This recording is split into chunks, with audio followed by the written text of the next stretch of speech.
Hey everyone, today we're going to talk about several different ways that we can store or preserve our sourdough starter to keep it active for up to a year so that we don't have to continue to tend to it every single day, because most people don't make bread every single day and you don't want to have to continuously feed this thing to keep it alive when there are other ways to keep it going that take a lot less tending to. So let's get into it.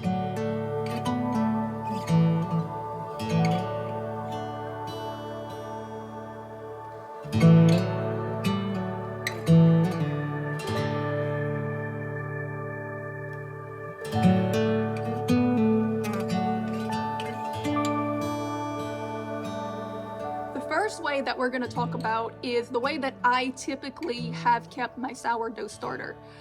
For those who want to know how to start your own sourdough starter in a way that is very simple and very easy, much easier than the constant feeding and measuring that you see in most modern methods, there is a heritage method, a way to do this that I showed in a separate video, and I will link that in the description. I can usually get a sourdough starter started from scratch to usable within 3 days, 4 days tops.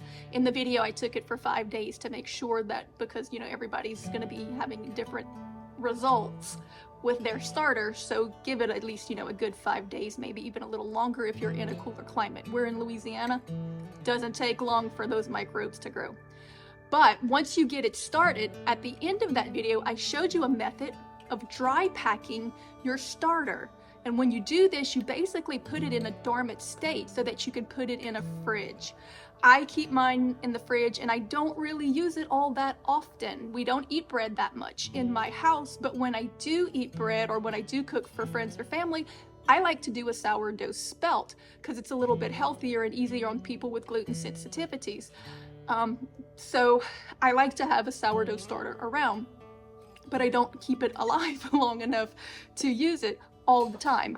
So I have traditionally dry packed it with flour. And all you're doing in the dry packing process is that you're only putting a little bit of your active starter in a jar, and then you're packing it with so much flour that you completely dry it out. And then you put it in the fridge and it will stay alive and active for, I've used mine 6 months at least or more without even fooling with it. Now with this method, it's going to take you probably, a full day, 2 days, depending on your climate and conditions, maybe even up to 3 days to bring it back up to maximum strength, but it won't be dead. You'll be able to do it very easily. The next method is going to be to dehydrate it. You can take your active sourdough starter, water it down where it's pretty thin, put it in some pans in your dehydrator, or I guess in a pinch even, on a warm, sunny summer day with a little wind, and dehydrate it. You can put it in a jar once it's dehydrated and keep it for several months that way as well. And then when you want to use it again, you'll have to add water to it. And again, with this method, it's going to take you probably 2 to 3 days to get it back up to strength, because some will die off in the process, but it won't be completely gone and you won't have to start from scratch. So that's the way that you can preserve it for when you want to use it. And if you only use your sourdough starter on rare events and occasions, well then to start a few days in advance, take it out, put some water in it, put it on the counter, let it come back up to strength before you use it. Now, my favorite method, this is a new method, and I'm going to show you in a video right after I post this one. I'll post a video that shows you everything you need to know about how to do this. But we are learning that we can now freeze dry our sourdough starter, and this is amazing for people like me that don't make the sourdough enough to keep it alive and active, because when you freeze dry it, you can get your sourdough starter up to maximum peak efficiency where it's really thriving and active, and freeze dry it in that moment, and it's going to stay with that level of activity on the shelf untended to and unfed for up to a year. Now, it will be good for more than a year, but it will start to diminish in activity after about a year. So basically what you would be doing with this is using it dry the same way that we use a dry instant active yeast. And you would put it right into your recipe and it will come right back alive like you were putting in a fresh sourdough starter. That's a game changer for sourdough makers and bakers, because this is basically an instant sourdough starter. So if you know someone who has a freeze dryer, maybe you don't have one, but you know someone who does, make a huge batch of sourdough starter and ask them if they'll freeze dry it for you, because it'll keep on the shelf, you know, for years. And you can make a whole lot at one time. It's really easy. I'll go into detail into how to do it in the video that I will post after this one. But those are the 3 methods that are the easiest for preserving your sourdough starter so that you don't have to feed it every day and keep it alive. Again, the first method is the flour dry packing, which is what I have traditionally been using for years, and it works great. Takes about a day, day and a half to reactivate. You have the dehydrated kind, which will take you up to 3 days to reactivate, but is good and will last on the shelf for a very long time. It also travels well if you're shipping it or sending it to someone else.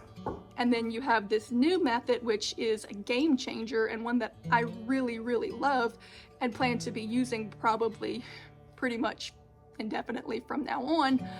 It will probably be my new go-to, is the freeze-dried sourdough starter, because you are basically going to be using this the same way you would use instant baker's yeast. You just put a little bit in your recipe. You could use this in either sourdough recipes or in any regular bread or dough recipe. And you'll understand why when you watch the video on how I make it, how it makes converting to those recipes so easy that there's no reason not to make everything a sourdough. When you have freeze-dry sourdough starter on hand, you'll be wanting to bake everything with this in it. So I hope that helped and gave you some solutions and some answers and maybe some inspiration to start to make your sourdoughs more often or more easily or just more available, or that you can make it for friends. And what about this? This is a way that you can gift it. What a great gift for those who have a problem keeping theirs alive as well. Dehydrated, freeze-dried, or flour packed will travel, will gift, will sit on a shelf or in the fridge.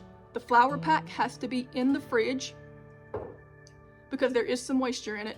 The dehydrated and the freeze-dried can store on the shelf almost indefinitely, but again, you want to use it within the year so that you have maximum activity, and within that time frame, just use some of it to start a new batch, get a big new batch and refreeze dry it, and you'll get indefinite sourdough starter, instant sourdough starter. I think this is great. But you don't have to keep it alive. You don't have to feed it every day. You don't have to keep up with something that you're not using or have big discards or waste. Preserve it however you see fit, and then you can take it out and use it when you need it.